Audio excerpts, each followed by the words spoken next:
is GMAW.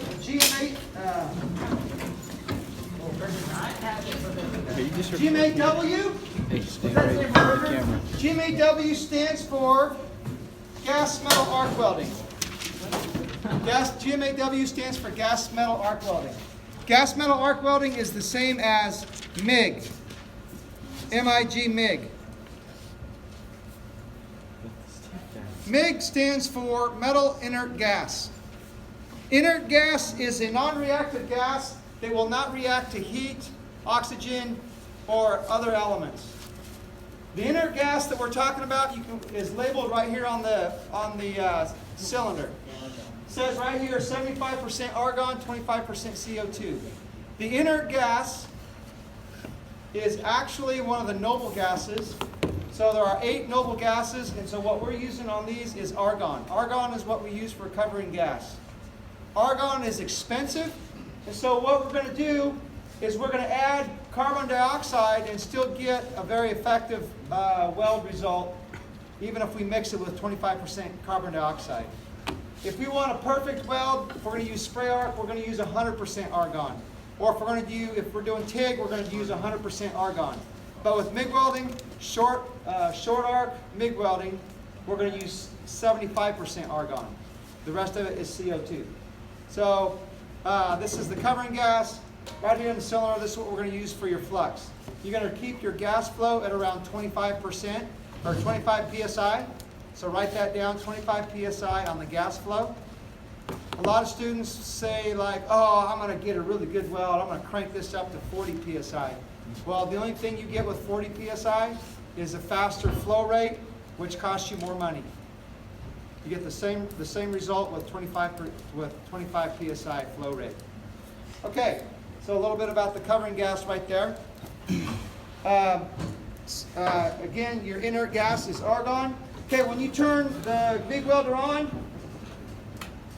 you have 2 dials here. So the 2 things that you are going to regulate is the wire speed and the voltage. So typically on your wire speed, you're going to have right around 200, and on the voltage, you're going to have right around 17 or 18. Students many times will say, I'm going to weld this thing, and I'm going to weld it with, it's going to be hot, so they turn it up to 20. And then they turn the wire speed up to like 250. At a 20 voltage, you get what is called a globular transfer. A globular transfer is when the wire comes out, and instead of having a really tight little arc, you have little droplets that come off the end of the tip, and you don't get as good of a weld. So you actually want to turn it down to about 17 or 18 to get the most efficient weld. If I turn this on, you see the wire that comes out? Okay, it should come out smooth and nice and easy. You should be able to take your finger, put pressure on it, and that wire should keep coming out. And do you see how the wire wants to stop right there? See how it wants to stop? That means that there's probably the tip is a little bit wore out and it needs to be replaced. You should be able to pull the trigger and get nice tight little curls out of the wire. If you can't, then you've got a problem in your delivery. Okay, so the other thing, MIG pliers, please. Okay, do you got some MIG pliers right there? There's some on the table right there. Perfect, behind you. Okay, so on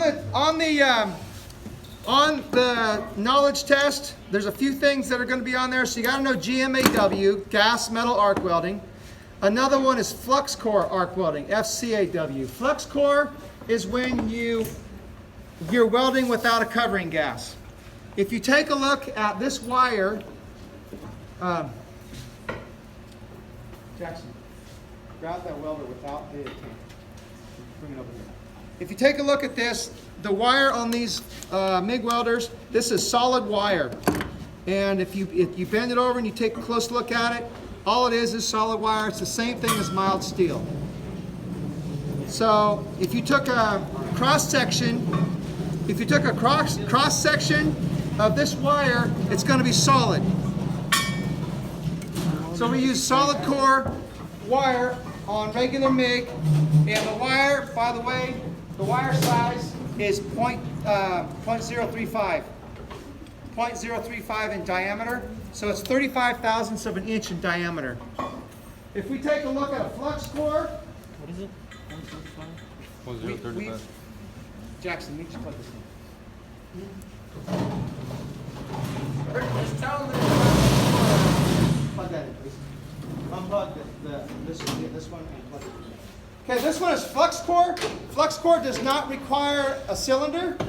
And the reason is because the flux is actually inside of the wire. And I'm having them plug this in because I'm going to show you what the wire looks like.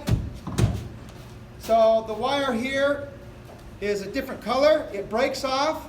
It doesn't bend. And you can see it's a larger diameter. See how it's bigger diameter? This is 035 diameter, 35 thousandths. The flux core is 45 thousandths, or 045. The flux will break off, and if you look at a cross section of the flux, it has pixie dust inside the wire. The flux is literally inside the wire. So this is flux core arc welding. This is gas metal arc welding. Okay? What was the diameter on that? 045? 0.45. 0.045, 45 thousandths of an inch diameter. This is 35 thousandths. All right, now, next thing, you have to know all of the parts and components inside the MIG gun. Also directs gas flow, directs gas flow, directs gas flow. Bam. Next, we have the tip. Tip directs the wire.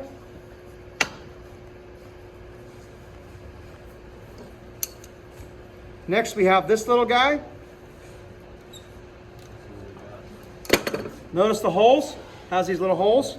If it has holes, then it diffuses gas. So that's called a diffuser.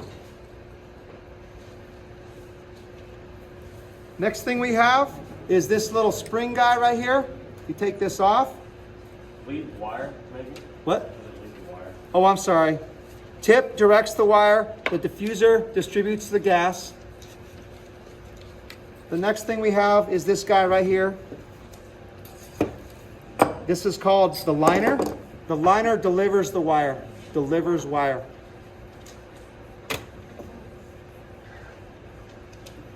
Those are the four components of the... What's that big old thing, Fisher? What? This? The old The black neck? thing right here. The neck? MIG handle? Handle. You don't gotta know that. You gotta know these guys. You gotta know the names of the parts and what they do. Okay, now. Next thing. This is the plasma cutter. Plasma cutter has very similar parts. And by the way, while I'm bringing this up, Miller does not make any money selling welders. So if you want to go to work in the welding industry and you want to go into sales, don't sell welders because you won't make no money. They mark welders up no more than like 2 or 3%. Where they make their money is these guys. These are consumables that get replaced on a regular basis, especially the tips. These tips right here cost me about, I think around 40 cents a piece, and I get a pack of 10 of them. No, is that right? I think It's like $7 per 10. It's, yeah, $7 for 10, so 70 cents. Less than $1 for a tip. Okay, that's where Miller makes their money, is on these tips. And wire. They make their money right here on the consumables. Okay, on the plasma cutter, we have similar parts. First thing we have is a shield. Shield. Function of the shield is to protect the tip. Shield protects the tip. Could you call it a drag shield? There are different shields. This one's a drag shield. Drag shield means you drag it on the metal like this. Okay, next thing is we have the cup. There's the cup. Function of the cup is to hold the components. Holds the components.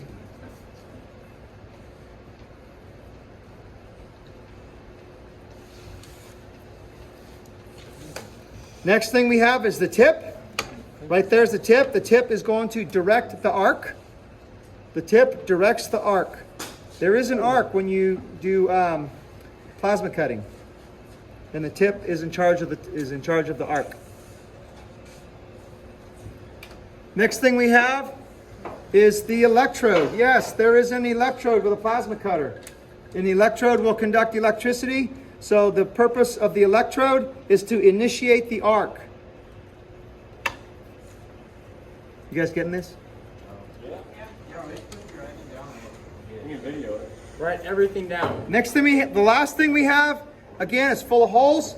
This is called a diffuser. It distributes the gas, and in this case, with the plasma cutter, the gas is oxygen. The plasma cutter works when you initiate an arc. It will heat up the metal, and then you've got 60 psi of oxygen that will blow through the metal when it heats up. Okay? All right. Gage, what do we got? Shield. What's it do? Protects the tip. Excellent. What's this? All the parts. The cup What does it do? holds the components. Zach, what's this? That is the tip. What's it do? It directs the arc. Excellent. Ashton, what's this? Electrode What's it do? initiates the arc. Excellent. Asa, what's this? Diffuser What's it do? uses your oxygen. Directs the oxygen. Excellent. Okay, who wants to put it back together? Brian? Brian, you got it? You're it. If you need some help, I'll help you Didn't out. mean to call you out. If you need some help, I'll help you. Don't worry. Okay, diffuser first. Diffuser first. Holes up. Diffuser with the holes up. Yep. Then the electrode. Right. Yep. And then the tip. Oh, upside down. The electrode's upside down. This right. Yep, they're upside down. Okay, then the tip. Pay attention. Nope, nope. Cup and then the shield. Cup first, screws on. Okay, make it tight. Okay, and then the shield. Don't cross thread it, be careful. Back it off first. There you go. Go backwards till it clicks, and then go forward. There you go. Nice. Okay, there you go. Nice. Excellent. Okay, boys. I was watching. All right, now on the plasma cutter, it was. You guys, please stop. On the plasma cutter, there's two safety switches and a time delay. So here's how this works. There's a switch right here. Then there's a switch right here. But guess what? You can't depress the switch until you lift the lever. Bam. Then, so that's the second safety switch right there. You gotta lift the lever. Then, once you hit the lever, you press the lever. There's a 1.5 second delay before the arc is initiated. So you got three safety features on the plasma cutter. Okay, guys, I'm trying to do this without being interrupted. Stop talking. All right, who wants to do the MIG? Zach, come on down.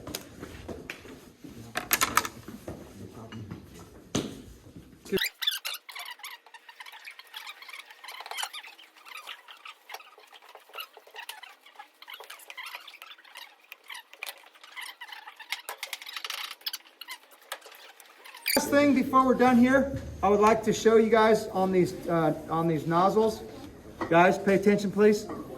Hey, when you're using the MIG welder a lot, you have spatter that builds up on the inside of the nozzle. So sometimes that will restrict gas flow, and so sometimes you can hit it like that and it'll come out. But many times you'll have to take your MIG pliers and you get in here and you dig that stuff out. And that gas will come out, or that spatter will come out, and you can see it cleans out. If you have restricted gas flow, you end up with bubbles in your weld, okay? So sometimes you got to keep your eye on that and keep your eye out for it. Okay, now, next thing, other stuff that's on the knowledge test, you got to know the polarities. Is there anybody here that knows the polarities in welding? What? Mueller, what do you got? AC, DC, and I don't know the third one. Rock down. Does anybody know the three? She's got two of them. There's another one. AC, DC, and then DC, AC. Nope. Oh, wait. No. Is it AC positive, AC negative, DC? Or AC does not have a positive negative so because it's it's DC alternating. positive, DC negative. Yes, that's it. You've got AC current, and then you have DC plus, DC negative, or it's called DC electrode negative DC electrode positive. Now, why is that important? Let's see. Will you go grab the electrode holder that's in there, please? Pause. Thank you. Thank you. Why the polarity is important, okay? You guys? All right, now, what we're going to do, is please stop touching vices and tools and whatever you got going over there. Briga? Set it down, don't mess with it. All right, now let's just say that we're working on a metal table, okay? Right? Clearly it's wood. Wood does not conduct electricity, so a wood table is not going to work. So we're going to pretend that it's metal. So you take your ground clamp and you're going to ground your metal. You're going to ground the table like this. Okay, now with AC current, and then you got your electrode. This is the electrode with the electrode holder. If you have this on AC, what's happening is you've got current going this way. So it goes from the electrode into the ground to the power source, and then it switches, and then it switches, and then it switches. So in a perfect situation, you have 50% DC positive, and then you have 50% DC negative. And it's actually called AC, or alternating current, okay? So that's one polarity is AC. We don't use, the only time we're going to use AC ever in this shop is TIG welding aluminum. TIG welding aluminum has to be done on AC because AC has cleaning powers where the current comes through the ground and it blows up into the metal and it cleans your metal. It's called a cleaning effect, okay? Now, DC electrode positive means that you got the electrode here, power comes from the power source into here, into your electrode, and into the work. That's the most common, most efficient way to stick weld is DC electrode positive. If you were on DC electrode negative, that means that the power is coming from the power source through the negative, up into the metal, and then into your electrode. That situation, you have a cleaning action that occurs on your metal where it blows off mill scale, but you don't have the proper penetration on your weld with that polarity. The only time you're going to use DC electrode negative is a situation where you have a magnetic field that sets up on your material. And why that works, I don't know. Would you guys stop that? Okay, so electrode positive, electrode negative. All right, now, another thing that's on the test is the numbers on your electrode numbers. So this is 7018.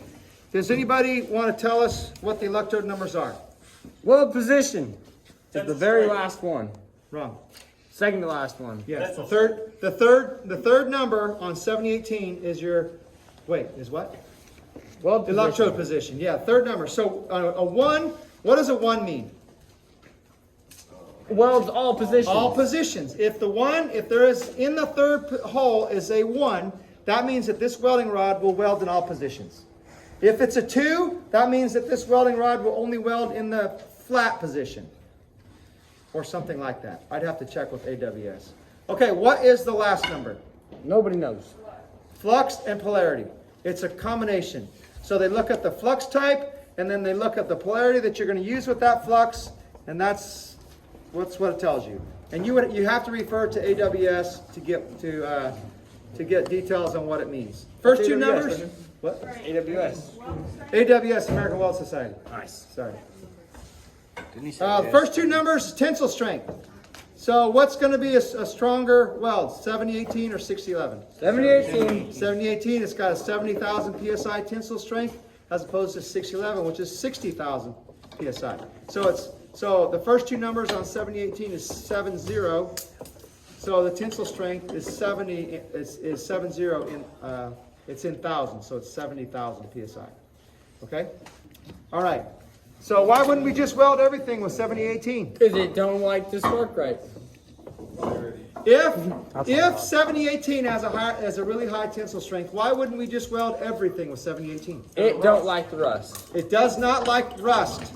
It does not like dirty metal. Absolutely. You cannot get a good weld with 7018 if your metal is dirty.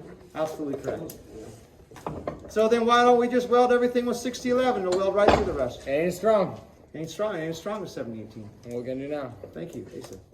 All right. Any questions? That's all I got, unless there's something else 68. that I'm forgetting. Okay, I'm done. Right,